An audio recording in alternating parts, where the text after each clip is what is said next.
comentaristas Kleber Ferreira e Geliezer Paulo.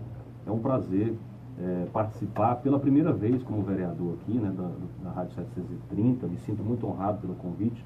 Sou um fã há muitos anos da Rádio 730, sou ouvinte do programa. Então é um prazer muito grande. Quero cumprimentar também a população de Goiânia que nos ouve nesse instante.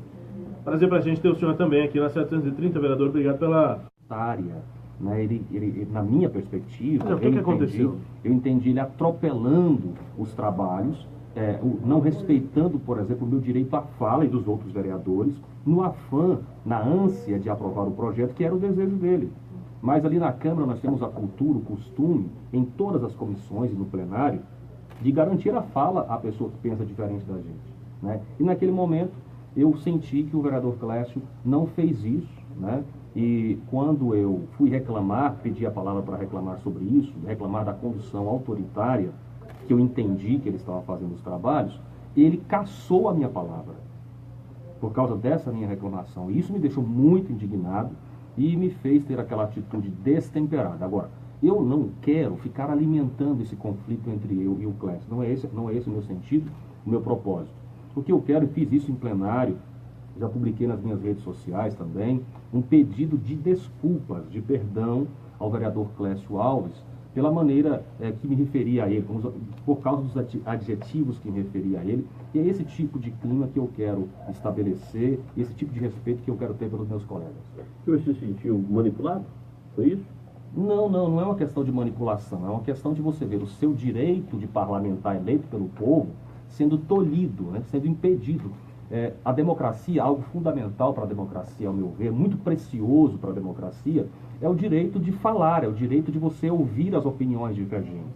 Então, eu acho que quando se mexe nisso, você está mexendo num princípio muito precioso, muito valioso para a democracia, e isso me incomodou profundamente naquela ocasião. É um pedido de vistas do senhor na comissão? O que era para o ouvinte entender? O que aconteceu? Exatamente.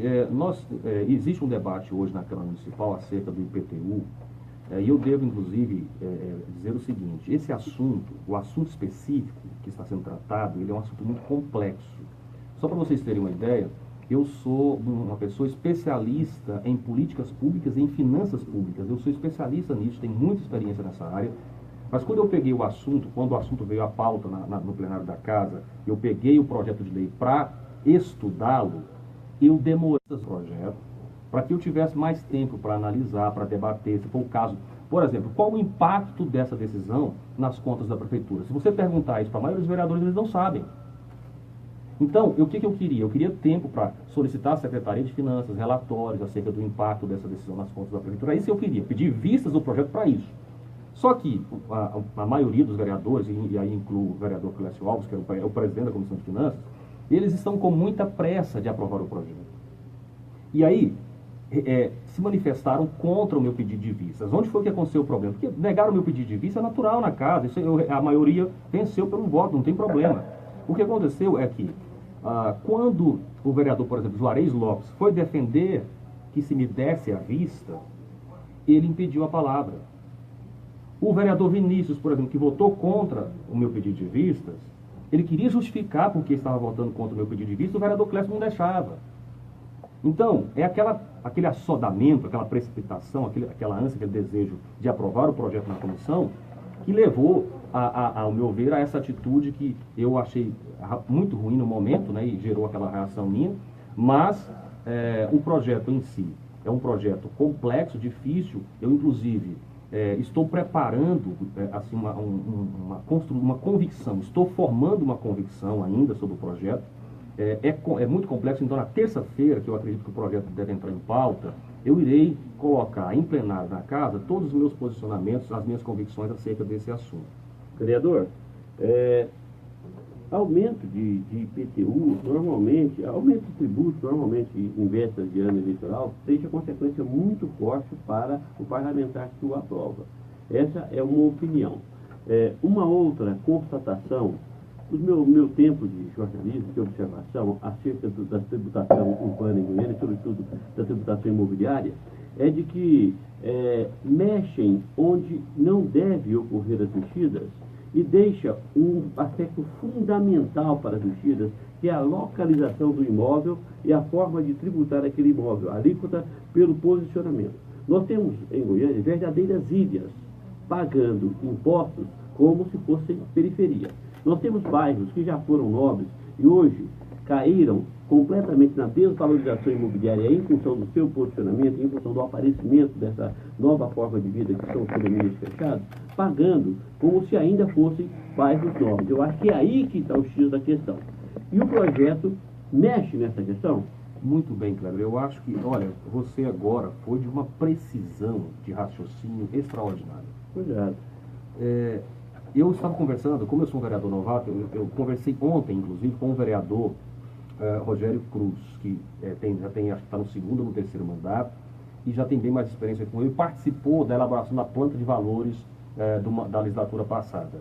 E ele me falando, ele me contou, eu tive dificuldade de acreditar em como é que essa comissão da planta de valores define o valor venal dos imóveis. É de uma maneira assim que você acha que é piada. Completamente É verdade que é pelo classificado? Como é que é? Pelo classificado. Olha, isso aí é folclore, mas é algo parecido com isso. Né? É assim, eles olham, olha, como é que está essa região aqui? Tem água, tem asfalto, e aí vão definindo os preços assim, não, agora é 50 mil, não vai passar para 120 mil. Isso é um absurdo. Sem qualquer critério técnico preciso, vão atribuindo valores aos imóveis. Quando eu fiquei sabendo isso, eu não acredito que é desse jeito. Então, esse ponto específico, ou seja, quais os critérios que são utilizados para definir o valor dos imóveis na planta de valores, isso sim é um ponto fundamental e significa respeito ao cidadão. Agora, como eu disse, o assunto, eu estou evitando até entrar em detalhes nesse assunto do projeto do Elias, Kleber, porque como é um assunto muito complexo, eu vou explicar aqui, as pessoas não vão entender.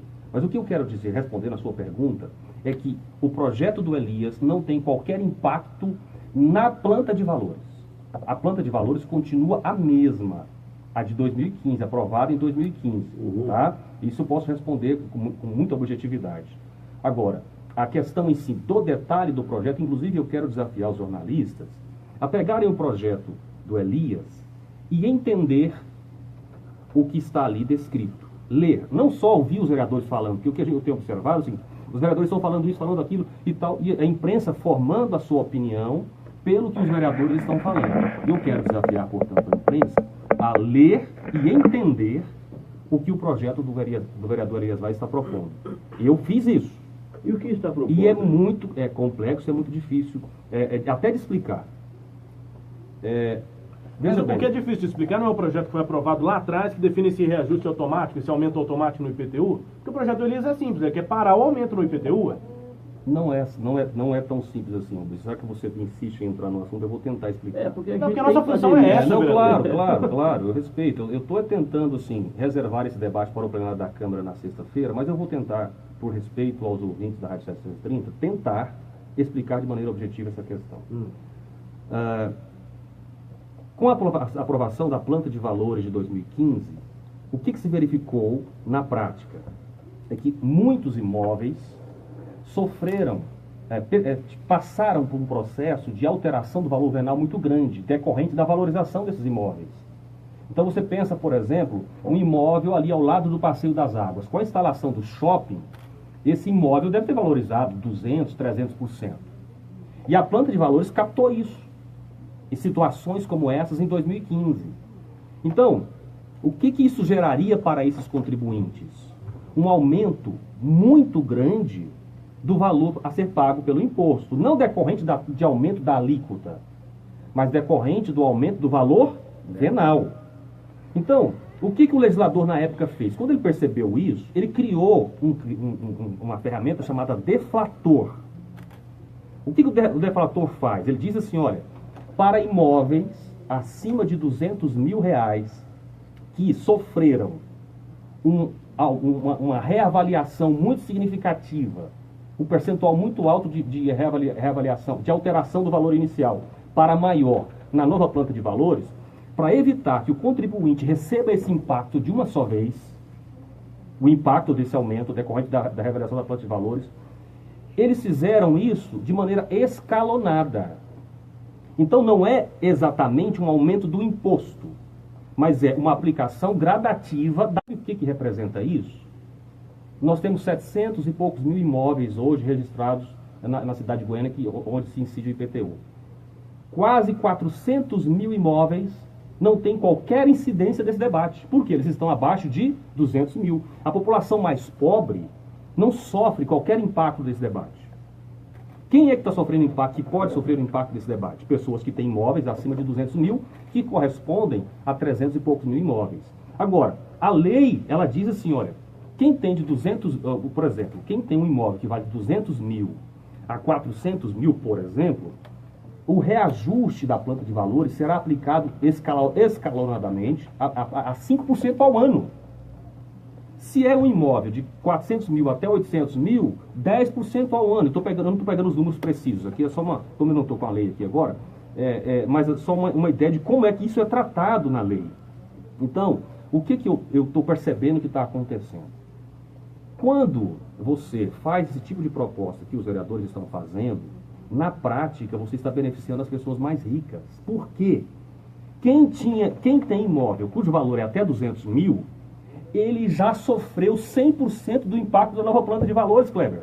Sim. Agora, quem tem imóveis de 200 mil acima, se escalonou o impacto da planta de valores.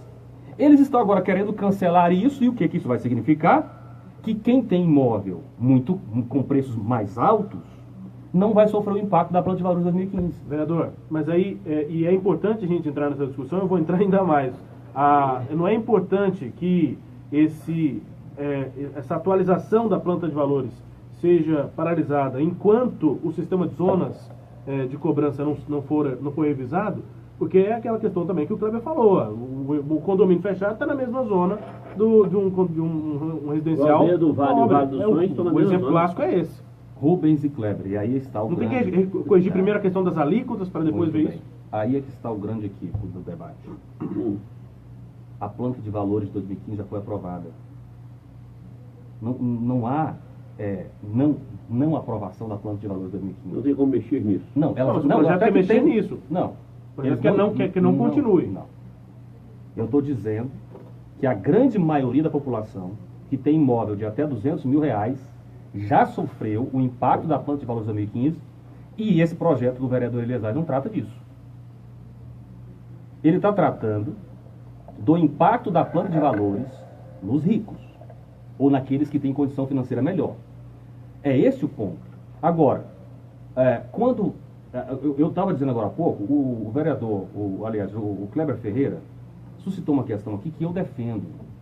Gente, nós precisamos discutir os critérios, não é nem discutir a planta de valores, isso é um segundo momento. Nós temos que discutir os critérios que são utilizados para a definição da planta de valores e as injustiças que são feitas nesse processo. O senhor está falando das alíquotas, não? Não, porque na verdade as alíquotas elas são impactadas por isso também. Por exemplo, dependendo da região, não é só o valor venal que interfere, a alíquota também interfere. Ela é diferente.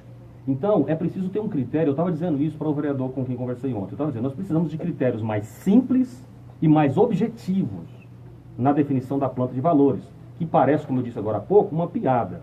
Então, eu quero conclamar os formadores de opinião, a Câmara Municipal e a Prefeitura, para, por um critério de justiça, nós discutirmos o critério que é utilizado para a definição da planta de valores em Goiânia. Essa é a discussão fundamental que precisa ser feita e é o que vai gerar, de fato, justiça na cobrança do IPTU.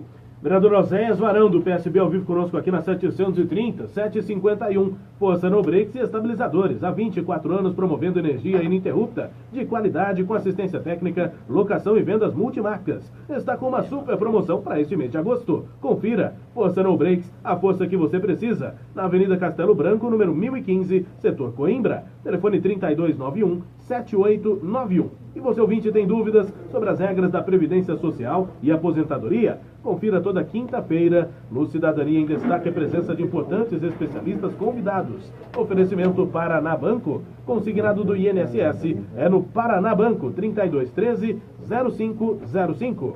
A pergunta agora ao vereador Oséias Varão, de Geliezer. Paulo.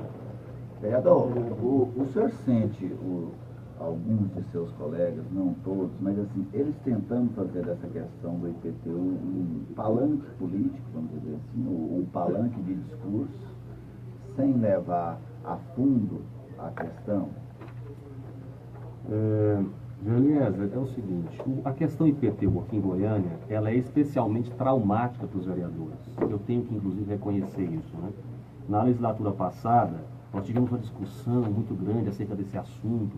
O Poder Executivo fez uma proposta de reajuste de IPTU absurda, né? Segundo consta, 400% de aumento. Isso gerou uma revolta geral da população. Então, os vereadores que, por exemplo, se posicionaram a favor desse aumento do lado do Poder Executivo na legislatura passada foram massacrados nas eleições. Então a gente tem que reconhecer que há um clima realmente de terror em torno dessa questão, politicamente falando, né? Então é natural que os vereadores se sintam preocupados, ansiosos, cautelosos, cuidadosos quanto a votar qualquer projeto que pareça ir contra a população. É natural isso, né?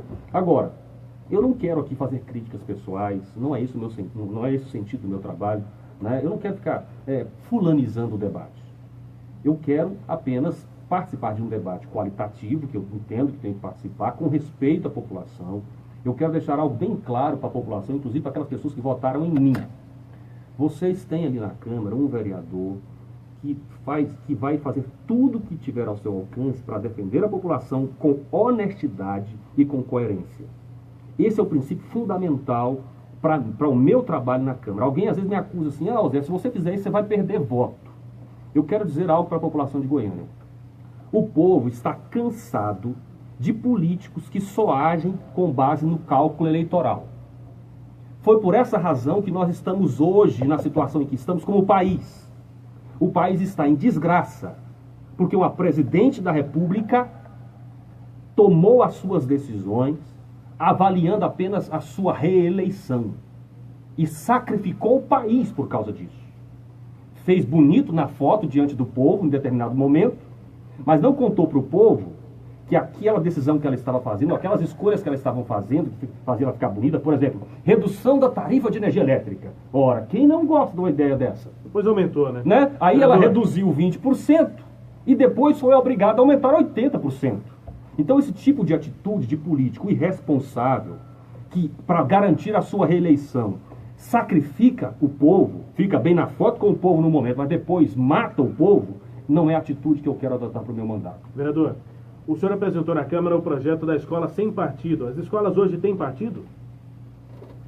Não, eu não posso dizer. Quando a gente usa, isso é na verdade uma figura de linguagem, né? Quando eu digo escola sem partido, eu estou querendo dizer o seguinte, é que o ambiente escolar não pode ser usado por partidos políticos ou por pessoas que defendem uma ideologia em específico para doutrinar, fazer daquilo ali um ambiente, uma igreja. E hoje acontece isso? Sim. Mas tem escola que é de igreja. Claro. Não, e eles doutrinam? Não, aí... Eu estudei em escola evangélica. Como em Salomão, aí é o seguinte, nós temos que diferenciar igrejas ou escolas privadas confessionais, que são garantidas pela legislação brasileira, e escola pública. Esse é o primeiro ponto. E a escola pública doutrina hoje? A minha pergunta é essa. Eu não posso generalizar, Salomão, nem posso simplificar o debate dessa forma. Né? O que nós estamos defendendo e argumentando é que existem professores que fazem isso. E nós precisamos olhar para esse assunto porque muitos cidadãos estão sofrendo bullying nas escolas, preconceito nas escolas, porque não concorda com a visão e a ideologia dominante professada pelo professor. Isso é terrível para o desenvolvimento. Tem uma ideologia que é dominante? Não. Toda a sociedade tem uma ideologia dominante, você concorda comigo? Sim, mas aqui no Brasil, pensando em Goiânia, projeto para o município, o senhor vê que tem uma ideologia que está sendo passada de forma doutrinária pelos professores? Discutir ideologia, Rubens, é algo complexo, é algo difícil. Por exemplo, eu acho interessante no Brasil você falar assim, olha, o PSDB é de esquerda. Ou, aliás, o PSDB é de direita. Pois é, a polêmica é essa. Já tem gente que diz assim, o PSDB é de direita. Mas só para tentar deixar né? claro... Então, a questão fundamental... Só para tentar deixar claro, quando esse projeto é sempre discutido, ele tem sido trazido por lideranças de movimentos mais ligados à direita, porque vem, isso que o senhor está dizendo, que existe sim, o que eu estou tentando deixar claro é isso, é que a análise é de que existe sim uma ideologia que seja dominante na ideia que é passada pelos professores nas escolas, que é uma ideologia mais de esquerda, marxista, ligada a um pensamento socialista. Muito bem. Essa visão do senhor acha que essa ideologia de fato eu novamente vou usar um argumento que eu usei agora há pouco, que é o seguinte: um dos grandes problemas do debate hoje na política é a fulanização.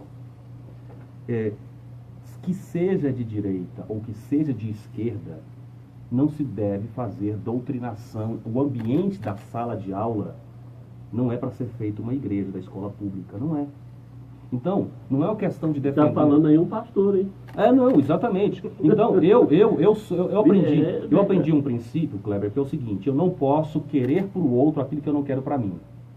Isso é fundamental para você viver bem em sociedade. Então, assim como eu não quero que alguém doutrine, por exemplo, os meus filhos numa escola pública conforme um pensamento diferente do meu, eu não quero fazer isso com os outros. Isso é básico dentro de uma democracia. Então o senhor também seria contra ou é contra as escolas da Polícia Militar em Goiás? Porque elas também apresentam toda uma doutrina militar. Não, mas aí... No comportamento, na vestimenta. Tudo. Aí nós vamos discutir o seguinte: teorias e sistemas educacionais. O que a Polícia Militar não pode fazer em sala de aula? Em qualquer colégio público. Ele não pode passar por os alunos, por exemplo, vou citar um exemplo que é muito simples da população entender. Nós temos hoje uma discussão no Brasil se o que aconteceu recentemente no Brasil, no âmbito nacional, foi um golpe ou não. Isso é uma discussão filosófica, política, sociológica, não é verdade? E aí, como é que o professor de história faz? Então, exatamente. O professor de história tem o direito de chegar em sala e defender o seguinte: olha, gente, isso aqui foi um golpe. Tem historiador que diz que foi. Né? Não, tem o direito de dizer. Ele acaba tendo tem embasamento. Tem o direito de dizer. Agora, o que nós defendemos, que é fundamental para o bom desenvolvimento do conhecimento, é que você não apresente só um dos lados. Isso é básico, gente. Olha, existem grupos que defendem que foi um golpe por essa razão, por isso. E existe outro grupo que defende que não foi um golpe, por isso. É isso, cara. É básico, é simples assim. E é interessante que, apesar de defender algo tão óbvio, nós enfrentamos resistência. É esse o ponto fundamental do programa Escola Sem Partido, que é um projeto que em Goiânia apresentei, mas é uma demanda nacional. Hoje nós temos o Movimento Brasil Livre, que, para quem não sabe, foi um dos principais movimentos que convocaram aquelas manifestações nas ruas que resultaram na queda da Presidente da República. Então o movimento hoje tem um alcance nacional. Só não sei porque o MBL não convoca agora, né? Porque o governo está 95% rejeitado. Não dá para entender isso. Vereador, só para finalizar, nosso tempo já está estourado. Sobre a desconfiança que o senhor falou que as pessoas têm em relação a uma coisa que parece ser simples. A diferença do discurso para a prática. Porque a avaliação que se faz é de que quem defende esse projeto quer trocar a ideologia que é apresentada nas escolas. Não é por aí? O senhor contesta essa teoria? Quem fala isso, Rubens, não lê o projeto. Basta ler o projeto que essa opinião com certeza será modificada. Vereador, obrigado pela presença, pela disponibilidade para o debate, para a gente conversar sobre os temas aqui importantes. A gente pretende contar com o senhor sempre aqui também, para a gente voltar a falar sobre outros temas que sempre estão mobilizando o debate lá na Câmara. Obrigado, bom dia. Rubens, eu estou muito feliz por participar do programa e gosto muito de conversar com pessoas inteligentes, viu?